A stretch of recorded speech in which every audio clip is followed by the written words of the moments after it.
84, Marc Duez, vainqueur en 82. Deux pilotes qui ont l'avantage de bien connaître le terrain. C'est le cas également pour leurs compatriotes Droomans et Van de Voer sur Ford Sierra et du vainqueur de l'année dernière, le Britannique Jimmy McRae sur la Sierra numéro 2 qui lui vient à Ypres pour la 5e fois consécutive. Chez les Français, le seul qui puisse se mêler au premier et jouer les outsiders, c'est Jean-Marc Evans qui court sur sa 205 GTI de championnat de France, seulement 170 chevaux sous le capot, mais beaucoup d'ambition depuis la 5e place au Rallye des Garrigues. Qui sera sur le podium dans la nuit de samedi à dimanche? Moi, je vois Marc Duez et puis Tabaton se battre. Et en croisant les doigts, nous sur le podium.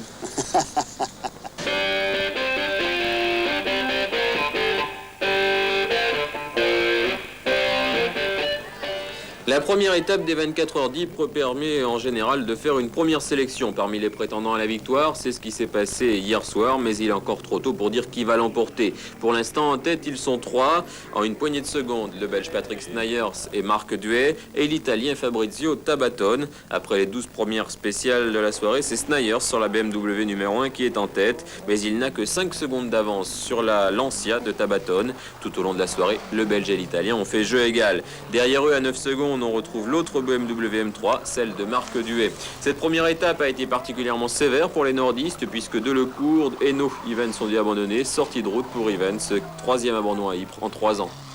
On commençait à reprendre un peu le rythme des spéciales d'Ypres et un peu chaud, un freinage un petit peu trop tardif. Je suis parti légèrement de l'avant, on a glissé un peu sur une nappe de boue séchée.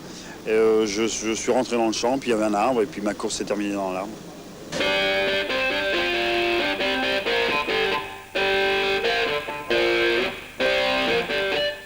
Ils sont 4, 3 Belges, Snijers, Duez et Droomans, plus un Italien, Tabatone. Ces 4 pilotes, ce sont les principaux animateurs de l'édition 88 des 24 heures d'Ypres. Depuis le départ, hier à 18h30, ils font jeu égal. Patrick Snijers a toutefois réussi à prendre quelques secondes d'avance la nuit dernière dans la première étape. Avec sa BMW M3, il est en tête du rallye, mais avec seulement 14 secondes d'avance sur son coéquipier Marc Duez. Duez, avec l'autre BMW du team Bastos, très spectaculaire, a réussi à reprendre la 2e place à l'Italien Tabatone.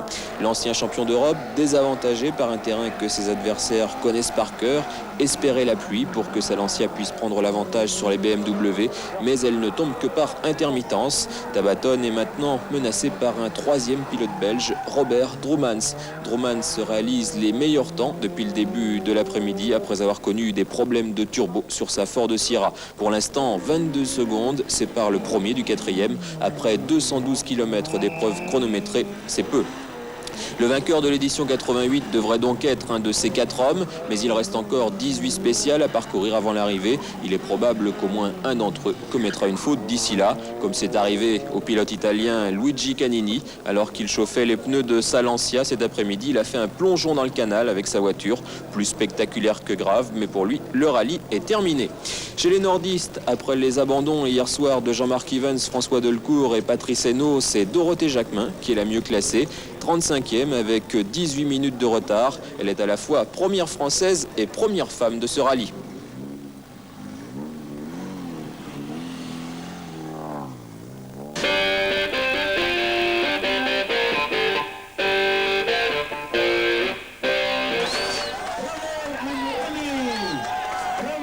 Premier, Robert Droomans, deuxième, Patrick Snijers, troisième, Marc Duez. C'est le tiercé belge de ces 24 heures d'Ypres. Un rallye qui s'est joué entre 4 pilotes.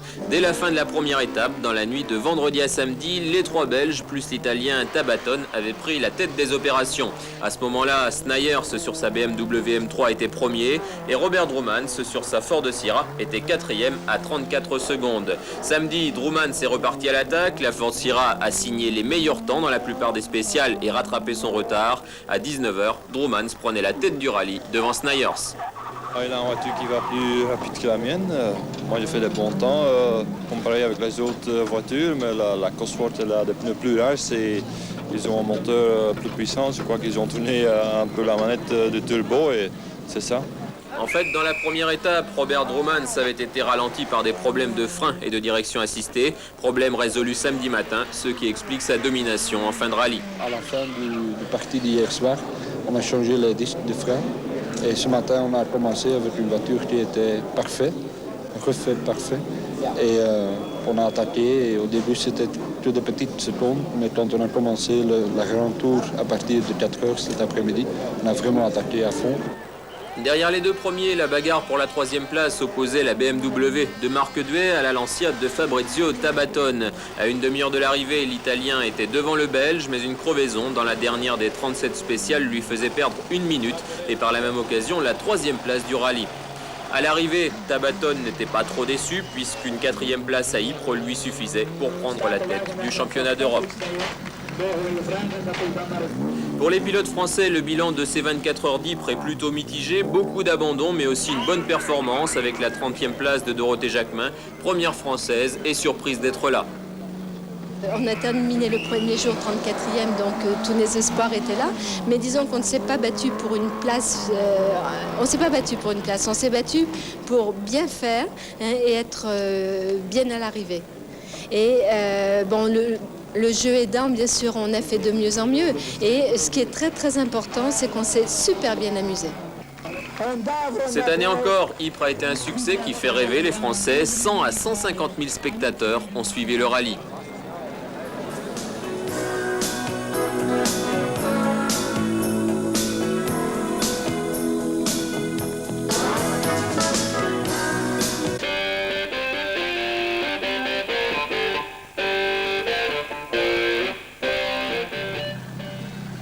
Simplicité et décontraction, tel est l'état d'esprit des membres du Calais Auto Racing pour la 2e édition du rallye de Calais. Mais organiser celui qu'on appelle le petit rallye d'avant les vacances n'est pas si simple. Les épreuves spéciales ont beau être plus courtes et moins nombreuses que pour les autres épreuves de la région. Il faut tout de même une équipe de 200 personnes, toutes bénévoles, un budget de 200 000 francs, 20 lignes téléphoniques et 6 mois de préparation. C'est un rallye qui est préparé pour les vacances. On est en été, on est au mois de juillet. On a la chance qu'il fasse beau tout le temps à Calais. Donc c'est un peu notre philosophie, c'était de trouver un créneau dans le calendrier qui est quand même assez chargé de la Ligue. Un créneau qui puisse, faire courir les concurrents, s'amusant et nous également en préparant. Enfin, c'est pas pour ça qu'on ne fait pas les choses sérieusement quand même. Le fait d'être un petit rallye ne signifie pas que l'épreuve soit de moindre importance. La preuve, parmi les 90 engagés, il y a tous les animateurs du championnat de Ligue, à commencer par José Barbara et sa Porsche 911. Vainqueur du rallye des géants et du rallye de Béthune, l'actuel leader du championnat espère bien signer à Calais sa 3e victoire de la saison. Une fois de plus, ce sera l'homme à battre. Face à lui, 2 autres favoris, Philippe Vernier et sa R11 Turbo, le pilote de Renault Douai et le vainqueur de l'édition 87, et Philippe Fleury et sa R5 Turbo, récent vainqueur du rallye Jeanne Hachette où il a tenu tête à Barbara. Fleury, Vernier, Barbara, c'est le trio qu'on devrait retrouver en tête dès ce soir, avec quelques outsiders comme Philippe Vérac, Gérard Pargamin ou Paul Molon. Puis ce 2e rallye de Calais, c'est aussi l'occasion pour FR3 d'être 2 fois dans la course. Une première fois avec la voiture numéro 20, la Samba Rally d'Olivier Berthe, dans laquelle nous avons installé une caméra vidéo pour suivre le rallye de l'intérieur. Et puis la 2e occasion d'être dans la course, c'est avec la voiture numéro 3, la BMW M3 de Patrice Hénault. Patrice Hénault qui a accepté à ses risques et périls de me prendre à ses côtés dans le siège du copilote.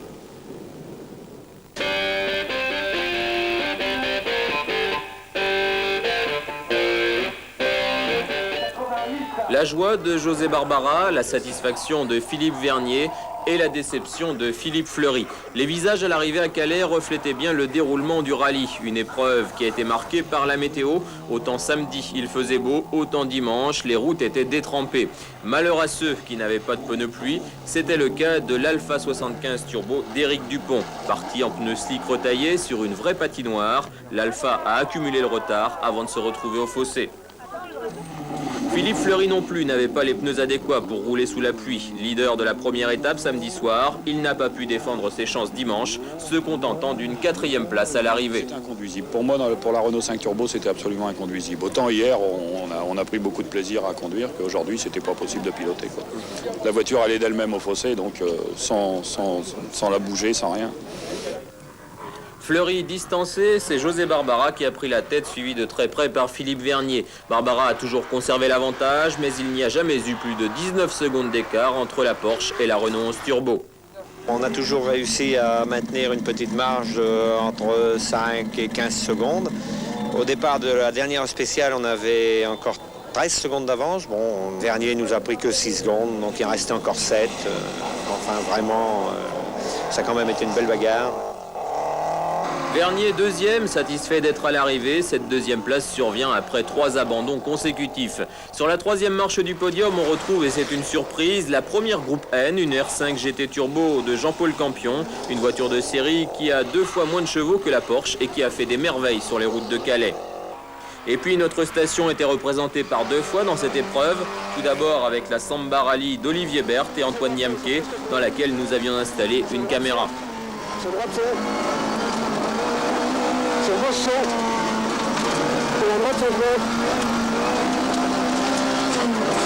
Malheureusement, dimanche matin, Olivier Berthe a dû abandonner au départ de la deuxième étape. Le couple conique de la Samba était cassé. Plus de chance pour l'autre voiture FR3, la BMW M3 de Patrice Hainaut. Là, le copilote n'était autre que votre serviteur. Après un départ laborieux, nous avons réussi à remonter de la 24e à la 9e place avec brio, comme vous pouvez en juger.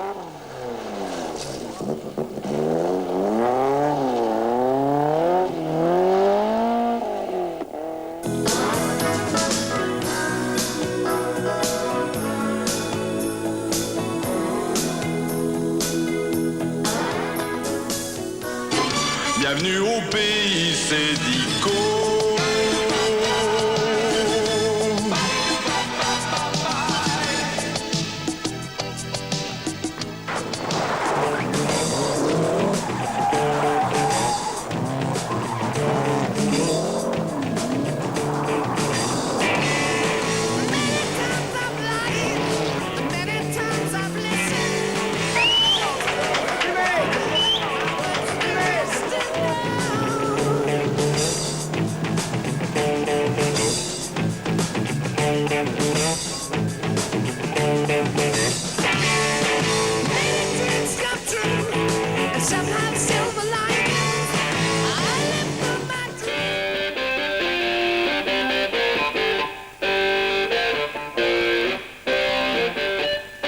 Décidément, 88 est bien l'année Barbara. Ce week-end, le garagiste d'Aire-sur-la-Lys a remporté son 5e rallye de la saison. Après les géants, Béthune, le Sédico et Calais, la Porsche jaune et rouge a dominé le rallye du Nord, et ce, du début jusqu'à la fin. José Barbara a signé 11 temps scratch en 14 spéciales. Malgré cette domination sans partage, la 4e édition du Rallye du Nord n'a pas été sans intérêt, loin de là. Les organisateurs ont mis sur pied un rallye à la hauteur de leurs ambitions, avec beaucoup de spectacles. Spectacles hors course avec 2 ouvreurs de choc, Guy Fréclin et surtout Jean-Marc Ivens. Au volant de la voiture 0, une 405 Mi 16, ce dernier s'en est donné à cœur joie sur les routes des Flandres.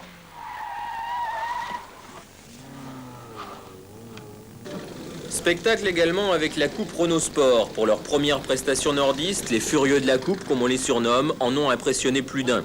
Samedi soir, après la première étape, il y avait 8 R5 GT Turbo dans les 12 premiers. Un instant, on a même cru qu'il réussirait, inquiétait José Barbara.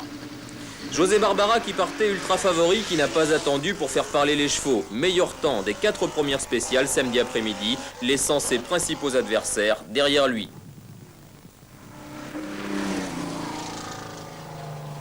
Ainsi, Philippe Fleury et sa R5 Turbo, un départ tranquille, le place en 3e position samedi soir, à 35 secondes de la Porsche, et juste devant la Sierra Cosworth d'un Philippe Vérac survolté.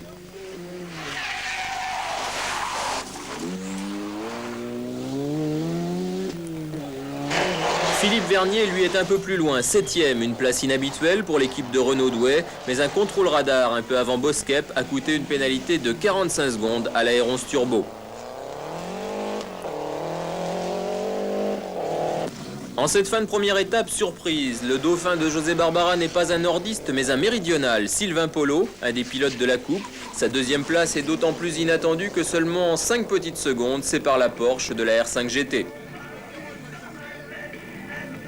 À Hasbrook, hier matin, l'ambiance était donc à l'incertitude au départ de la 2e étape. Allait-on assister à un duel inédit entre José Barbara et Sylvain Polo? Eh bien, pas du tout. José Barbara a remis les pendules à l'heure dès la première boucle en réalisant 3 nouveaux temps scratch. L'écart va se creuser d'autant plus que la malchance va frapper successivement tous ses adversaires.